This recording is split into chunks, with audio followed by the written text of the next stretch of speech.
Welcome to the Awaken Beauty podcast. I am Cassandra, your organic beauty, positive mind management, and biofeedback practitioner. Now, today I'm going to represent a question that I get asked often, and that is hair loss reversible?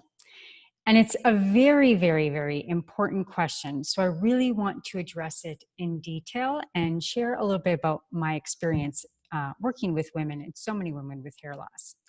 Now, hair loss is a symptom of inflammation. So first, let's get fundamental to really, truly understanding hair loss as a symptom of inflammation.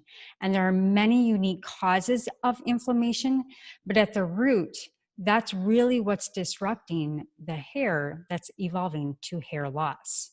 So when I say unique, because root causes really have a person-to-person story and health story behind them, whether it's chemical exposure or it's genetics or it's stress. And even if someone shares the same diagnosis as you, for example, androgenic alopecia, that does not mean that you have to share the same root causes. And it's very important to note that the diagnosis is not always the same root cause either. I know it's confusing and frustrating at the same time. Now, another important principle is that stress is something we all share, but it doesn't mean that someone or your symptom is presented the stream that always goes back to stress either. So if you have two people exposed to, let's say, mold, for example, one person may be experiencing hair loss, where the other person may be experiencing extreme bloating and rashes.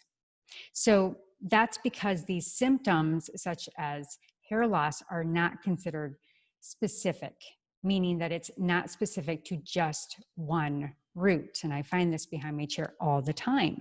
So root causes can really also produce more than one symptom. So it's not typical that every one root cause, there's just one solid symptom. So it's not a one-to-one ratio. So for example, if you have one individual who has been struggling with, let's say it's a mercury toxicity, the root cause of the system, both maybe hair loss or a rash or something else, but it's not necessarily just one symptom from one root cause. So it is a plethora of different things in that ecosystem that's causing the root of the hair loss. So remember that it's not just one thing, but likely many different sources of inflammation and imbalance in the body and in the ecosystem that's causing it. So I talk a lot about functional medicine, and functional medicine really gets to the root, and it gets to what are the symptoms that can really tell us about hair loss. Second, independent of your diagnosis you may have received, symptoms like hair loss are actually a referendum of our current habits, such as our environment, our lifestyles, our nutrition. All of these different things can be a mismatch for our body and why it's not able to regenerate quickly and efficiently. So this should need some investigation, a self-exploration to really find the right practitioner or someone to help you to really explore these root causes. But for some people, this sounds really, really scary, especially when all your hair is falling out and thinking about just your current routine in your head. You don't know how to get out of this fixation. And it takes a lot of introspective time on the client's side, but also finding the right practitioner to work with you, specifically around hormonal balancing. So to regain our health, we need to be willing to learn a new way to live. And it reminds me of the quote that Henry Ford said, if you've always done what you've always done, you'll never always get what you've always got. So if you always do what you've always done, you'll always get what you always got. So if we want a different outcome, we need to really be willing to embrace a different path. And so in case this sounds like I'm implying that it's anybody's fault that they're having hair loss, that is not what I am intending at all, because it's not always our fault. The mold poisoning, which I was exposed to, was not my fault, but it really broke down my health. And I lost 50% of my hair. However, what we can do is understand is that we're responsible, or rather we are respondable, meaning able to respond to our circumstances. And you have the power to making a different choice at any point in time and having real, tangible effects on your health and the health of your hair. But we have to take action. So, what results are possible for you? Is your hair loss reversible? It's possible, very possible. Not all women's hair loss is reversible, but it's important to understand that this is highly individual and dependent on many different factors. For instance, inflammation has unknowingly been allowed to be persistent for years. It will take time for that inflammation and that core root to be reversed, especially if it's infections in the body. However, the root cause, I've decided with my functional medicine background, is very, very obtainable, and it is possible. And I find that inflammation is the root of hair loss. And it's critical that we view hair loss as being reversible or as a clue to pointing that there's something else going on in the health of our body and our ecosystem, both internally and externally, that we can evoke change, to be empowered. So investing in your wellness, really truly caring for your mind, your body with self-compassion, with love, with patience, finding the time and putting in the money and the resources to create new habits and to find professionals that will help you, such as myself, that then can also refer you to functional medicine doctors that know how to test, is really valuable. So it is possible for you to reverse your hair loss. I know because I did it. And by really truly addressing our individual root causes, we can feel better than any other time we felt possible. That feeling that we can be empowered, that we found the root, but understand that it'll take time and then finding the support to do that. And it's kind of like dealing with, IBS. You want to walk around bloated all the time? No, like you find that you're in so much discomfort that you actually want to go and make a change. And I find that there's so many products on the market that can be overwhelming too, but we really have to look at what are the key actives? Are they chemical laden? Are they safe? These are all things that we want to look at. And then the last thing is hormone testing. Now, when it comes to hormone testing, the timing is absolutely key. So one important consideration is the timing of testing if you're menstruating, premenstrual woman. So levels of the hormones in women between puberty and menopause fluctuate throughout the month, obviously, as you know, depending on where you're at in your current cycle. So at certain points during the cycle, there's going to be certain hormones that can be low while others are high, and obviously vice versa. So it's really important to have your hormones tested on the right day of your cycle so that you can provide an accurate picture of your overall hormonal levels.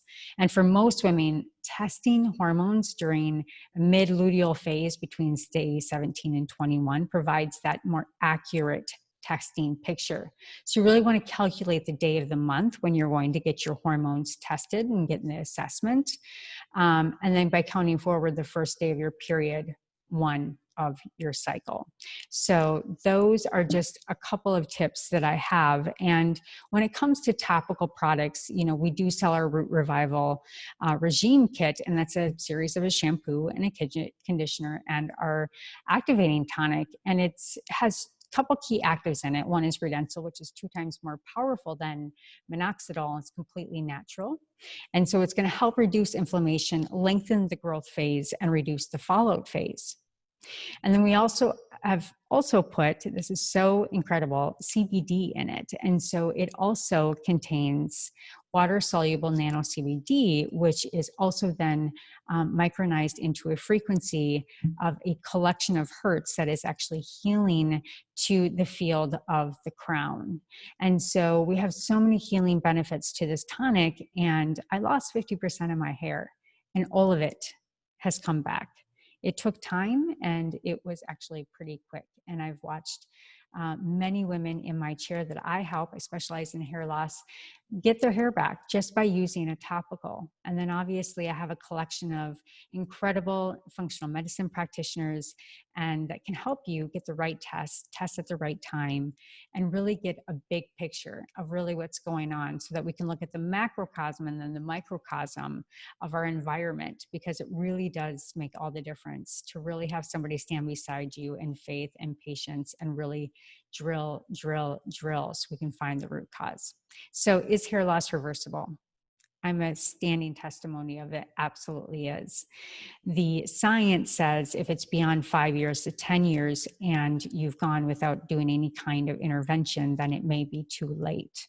Also depends on your genetics. Miniaturization is what we call when the diffusion of the hair is getting smaller and finer and thinner. And what I find with women, and that's why I always promote our hair revitalizing tonic for any woman of any age, is that when the hair gets fine and so fine that we think it's going to come back, that miniaturization, that phase has gone so far into those lengths of years that we've let it get thin, that we actually start seeing the scalp, that's when we lose time and it's harder to get back. So I always say be proactive.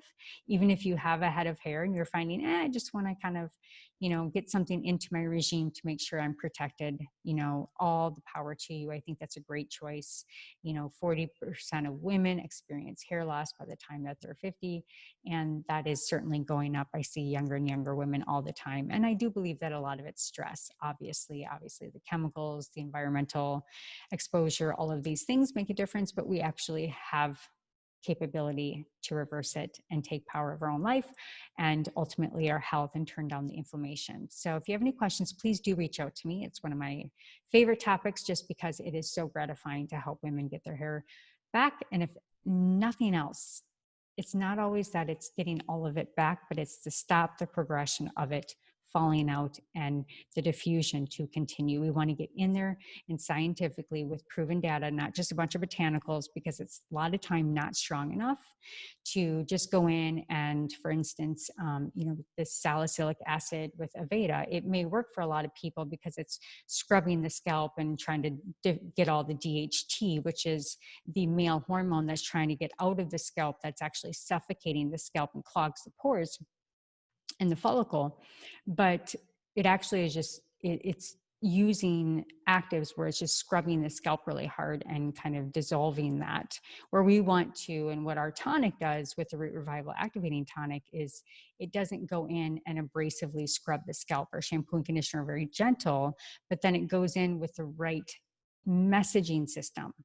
Okay, so it goes in with the right key messengers as actives to start telling the cells how to better behave, and also to take down the inflammation. And that's what makes all the difference. So I hope you enjoyed this episode. If you need any help, have any questions, this is Cassandra. Thank you so much for listening to the Awaken Beauty podcast. I just want to let you know there is hope. And if you have any questions, go ahead and reach out, leave a comment on this episode, and go to evoquebeauty.com, EVOQbeauty.com. You do get a discount on the Root Revival regime, or you can just go ahead and reach out to me and I'd be answering questions before you needed to purchase. All right. All my love, all my light.